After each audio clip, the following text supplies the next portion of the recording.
Votre rendez-vous juridique. Nul n'est censé ignorer la loi avec Avocazur, barreau de Draguignan.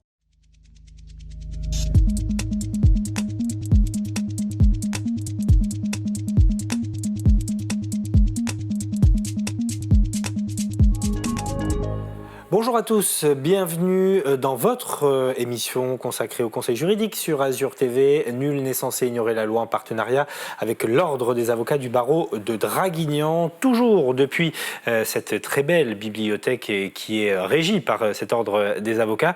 Et nous allons parler aujourd'hui d'un droit particulier mais tout à fait intéressant avec vous, Maître Van der Stichel, Colette Van der Stichel. Merci beaucoup d'être là. Nous allons parler du droit des animaux, puisque il faut qu'on parle du droit des animaux pour déjà comprendre de quoi il est question, et puis surtout pour évoquer cette disposition symbolique plutôt, mais qui est quand même très importante, qui date de 2015, puisque les animaux ont été reconnus comme doués de sensibilité, et ça change pas mal de choses dans la perception de la société par rapport aux animaux. Tout à fait. D'abord, merci de me recevoir sur ce sujet sensible qui, effectivement, n'a pas toujours intéressé le législateur, mais qui, grâce aux associations, est devenu aujourd'hui une question non seulement de société, mais une question juridique très importante, car le statut de l'animal a posé des débats pendant de longues années, sans que vraiment on sache si il était réellement un être vivant ou bien s'il devait rester un meuble. Alors, une grande avancée, plus symbolique que juridique, c'est la loi du 16 février 2015 qui a modifié le statut juridique de l'animal, puisque désormais, c'est l'article 515 alinéa 14 du Code civil qui indique très clairement que l'animal est d'abord un être vivant, ce qui n'était pas le cas avant, il n'était pas considéré comme un être vivant, et doué de sensibilité, et sous réserve des lois qui le protègent, il doit être considéré comme un bien et non plus comme un bien meuble, mais une catégorie qui devrait devenir hybride, enfin en tout cas on l'espère si une avancée législative se continue, c'est-à-dire donc véritablement entre la personne et le bien meuble considéré comme la vieille commode. Alors on rappelle les grandes lignes, évidemment, la maltraitance totalement prohibée, bien sûr, l'utilisation abusive aussi de l'animal. Alors là, on est plutôt dans le cadre de l'animal domestique. On verra aussi tout à l'heure, un peu plus tard, qu'il y a une classification des animaux qui sont domestiques ou pas. Et puis, alors ça m'a... on va pas dire surpris, mais en tout cas, ça pose un certain problème, notamment avec les nouveaux animaux de compagnie. Il faut respecter les besoins biologique de l'animal, surtout lié à son milieu. Vous comprenez ce que je veux dire, notamment les serpents, les iguanes qui... voilà. Pas d'alligator dans la baignoire. Pas d'alligator dans la baignoire, non mais on peut le dire, parce qu'il y a quand même des problèmes récurrents là-dessus. Et les pompiers, malheureusement, reçoivent aussi des formations désormais, notamment dans les grandes villes, pour apprendre, lorsqu'il y a un souci avec un serpent qui est allé dans les conduits d'évier ou des toilettes et qu'on retrouve au dernier étage, il faut que ces pompiers apprennent à maîtriser ces animaux sans leur faire de mal, bien évidemment, et ensuite bien les conduire auprès des services adaptés pour les accueillir et éventuellement les confier à des organisations qui peuvent s'en occuper. En cas de maltraitance, qui est quand même le cas le plus fréquent, le risque pénal est réel. Alors, en fait, ce qui a été positif dans cette loi de 2015, même si elle ne va pas changer la vie des animaux, ne soyons pas non plus naïfs, c'est que ça harmonise le code rural et le code pénal, puisque depuis de nombreuses années, le code pénal, bien qu'il ne donne pas de statut juridique à l'animal, punit selon les degrés de maltraitance, soit de simple contravention, soit de peine d'amende, voire même d'emprisonnement, tout traitement de torture et de barbarie vis-à-vis d'un animal. Mais cela signifiait qu'il fallait en venir à des extrêmes, à des comportements extrêmes, voire même déviants, comme par exemple la zoophilie, pour que l'humain qui maltraite un animal comparaisse devant une juridiction pénale. De plus, la répression était soumise, comme toujours, à la jurisprudence et à l'appréciation des juges plus ou moins favorables à la protection du droit des animaux. Vous aviez également, et vous avez toujours, le code rural qui protège véritablement l'habitat de l'animal, puisque celui-ci doit être en conformité avec son espèce. Donc, évidemment, là aussi, pas de Doberman ou pas de vache dans un appartement de 30 mètres carrés. Et à l'inverse, il faut également le soigner et tenir compte de ses spécificités. C'est intéressant ce que vous dites. Un trop gros chien dans un appartement trop petit, ça peut être reproché au propriétaire du chien? Ça peut être reproché. Au départ, ça pouvait l'être par les voisins, parce que le chien peut créer des nuisances sonores. Beaucoup de gens ont connu malheureusement de pauvres animaux restant enfermés toute la journée, ne pouvant sortir et hurlant à la mort et créant des nuisances sonores. Ça peut créer aussi des nuisances comportementales. Un animal qui n'est pas dans son habitat, dans son environnement naturel, peut être stressé et donc avoir un comportement agressif, alors que naturellement, ce n'est pas dans sa nature ni dans sa tendance. Il peut aussi avoir tendance à fuguer pour s'échapper de cet environnement. Donc ça peut créer déjà des problèmes donc ça va créer évidemment proximité. De proximité. Et là-dessus, donc le Code civil avait prévu ces fameuses nuisances de voisinage, ou voire aussi ces problèmes de responsabilité du maître, puisque l'article 1385 indique que le maître est responsable civilement des fautes commises par son animal. Cela va de la morsure jusqu'au chien qui fugue et qui va créer un accident de voiture. Donc voilà, c'était les conséquences en fait de la propriété de l'animal. Mais on ne tenait pas compte pour autant de son habitat et de cette nécessité qui fasse que si l'animal est bien traité, s'il est dans son habitat et dans son environnement naturel, eh bien ses comportements seront évidemment adaptés et beaucoup moins dérangeants pour l'humain. Alors, qu'est-ce qu'on entend par animal domestique? Parce qu'on en parlait avant cette émission, l'animal sauvage, lui, n'est pas du tout régi sous le même statut.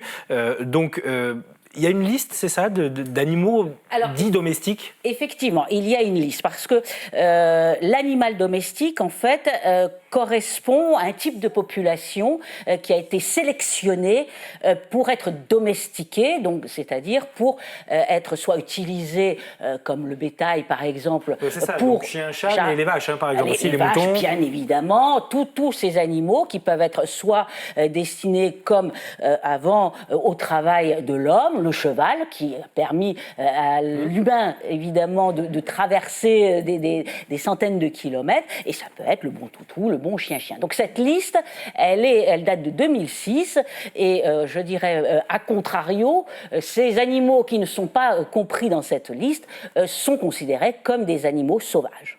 Voilà, donc là aussi, ils ont des droits, ces animaux. Alors, les animaux... Il y a le problème de la chasse, toujours. Bien comment sûr. Alors, on n'a pas le droit de les torturer non plus, je veux dire. Bien évidemment. Alors, cela pose des problèmes, notamment lorsque certaines personnes ont chez eux des animaux qui ne sont pas considérés comme domestiques. Par exemple, eh bien, nous vivons dans une région où il y a énormément de sangliers, et c'est vrai que vous avez malheureusement des gens qui ont recueilli des bébés sangliers parce que leur âme sensible faisait que ces pauvres petits êtres sans défense devaient... Mais ça grossit, et le sanglier n'est pas considéré comme un animal domestique. Et donc forcément, il faut soit le remettre en liberté si c'est possible, soit s'adresser à des associations qui vont les prendre en charge. Alors, un élément important, vous parliez tout à l'heure donc de ces animaux domestiques, de cette liste, de la protection qui leur est fournie aussi. C'est ce qui permet d'éviter aussi les abus j'allais dire de culture intense, mais en tout cas d'élevage intensif, etc. Là aussi, il y a une vigilance de ce côté-là, du côté des éleveurs. Car il ne faut pas oublier qu'étant un bien, l'animal est dans le commerce, à la différence de l'humain qui est hors commerce. Donc on peut acheter un animal, on peut le vendre, on peut l'exploiter. Donc cette notion de bien fait que l'homme reste propriétaire des animaux et peut en disposer sous réserve évidemment de sa protection. Mais sans en abuser. Donc récemment, on a vu évidemment l'élevage intensif de volailles, des conditions épouvantables. Cela défend aussi les humains qui sont au contraire dans la défense des animaux.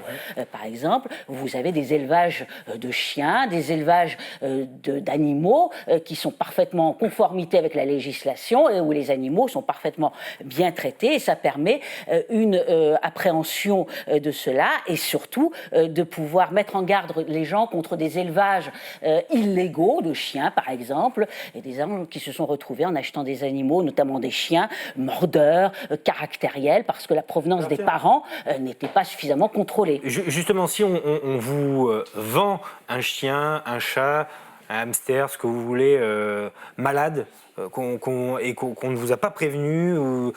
Alors, peut-être je ne vais pas me faire d'amis, mais si on parle de vices cachés, comme on pourrait... C'est exactement cela. C'est le terme ? C'est tout à fait le terme, c'est-à-dire que si vous achetez un animal et que dans l'année, puisque le vice doit apparaître, enfin vous avez une possibilité de recours dans l'année de l'apparition du vice, si vous vous apercevez que votre animal est sous le conseil évidemment d'un vétérinaire, hein, parce qu'il faut que le vétérinaire aussi... On ne le décrète pas nous-mêmes, oui. Voilà, décrète que cette pathologie est incurable ou bien va nécessiter des soins pendant toute la vie du chien, ce que vous n'aviez pas prévu dans votre budget et qui va peut-être nécessiter malheureusement une euthanasie, vous avez la possibilité bien évidemment de saisir le tribunal et de solliciter la résolution de la vente et des dédommagements. Le conseil d'un avocat aussi, puisqu'on en parle tout le temps dans cette émission du conseil de l'avocat, mais voilà, là il se justifie totalement. Voilà, donc d'où en amont la nécessité de prendre conscience, et c'est là aussi un animal vivant doué de sensibilité, c'est qu'en prenant un chien, un animal, qui a une durée de vie quand même au moins 10 ans à 15 ans, vous vous engagez sur cette durée à lui apporter tous les soins nécessaires à son développement, à son entretien et à son bien-être. Donc cette responsabilité est accrue et doit être prise en conscience avant que de faire cette acquisition. Dernière question, sur les nouveaux animaux de compagnie, c'est très à la mode. Un peu moins qu'à une certaine époque, mais on en a parlé déjà tout à l'heure, les iguanes, les serpents. Qu'est-ce qu'il y a d'autre comme animal de compagnie très à la mode ? Les migales, par exemple. Oui, les caïmans. Les caïmans, oui. Un peu plus compliqué quand même à gérer. C'est moins communicatif. Alors, comment ça se passe ? Parce que là, on est bien face à une situation d'animaux qui ne sont pas dans leur milieu naturel. Exactement. Et on est toujours soumis à autorisation, hein, je crois, pour ce genre de... Exactement, à la différence des animaux domestiques pour lesquels vous n'avez besoin d'aucune autorisation, même si vous devez prendre des précautions dans le choix de votre animal, mais vous n'avez pas besoin d'autorisation. Ces animaux ont besoin, les vendeurs comme les acheteurs, d'autorisation. D'abord parce qu'il faut enrayer ou endiguer au maximum le trafic, tout à fait. Et puis ensuite, il faut que les éleveurs ou les vendeurs, aient des autorisations préfectorales, car ces animaux nécessitent aussi d'être gardés dans des conditions de sécurité, forcément d'hygiène et de soins, car tous les vétérinaires ne sont pas spécialistes dans le traitement des caïmans. Donc on n'achète pas un serpent sur le bon coin. Il vaut mieux éviter. Voilà. Il y a des spécialistes dans chaque région, des magasins bien identifiés, et nous aussi faire les démarches nécessaires pour accueillir à la maison un serpent, une migale. Tout à fait, car votre responsabilité sera encore plus accrue si effectivement votre caïman s'échappe de la baignoire et va attaquer dans la rue le premier passant qui va être là. Donc il y a aussi un problème de responsabilité civile qui risque probablement d'être accru, car je ne sais pas si les assureurs vont indemniser de la même façon la morsure du caïman que celle du chien. Oui, ça c'est... Oui, j'imagine que... Ça risque, je ne sais pas... Et les conséquences pénales aussi sont peut-être un peu... Et les conséquences pénales, bien évidemment. Alors, nous n'avons pas encore le recul de la jurisprudence, parce que pour le moment, ce type d'exemple ne s'est pas encore produit, mais si malheureusement... On espère qu'il ne se produira jamais. Voilà, et on espère qu'il ne se produira jamais, surtout pour les victimes, et ces pauvres animaux qui iront forcément... Et qui n'ont rien demandé à la base. Qui n'ont rien demandé à la base et qui seront forcément euthanasiés, puisque un animal qui commet des actes de morsure est automatiquement euthanasié, alors que peut-être il s'agit uniquement d'une défense ou d'un mauvais comportement de l'humain. Voilà. Merci beaucoup, Maître Van der Stichel, pour toutes ces précisions sur le droit des animaux. Merci à vous de nous avoir suivis et on se retrouve bien évidemment très prochainement sur Azur TV pour un nouveau numéro de Nul n'est censé ignorer la loi.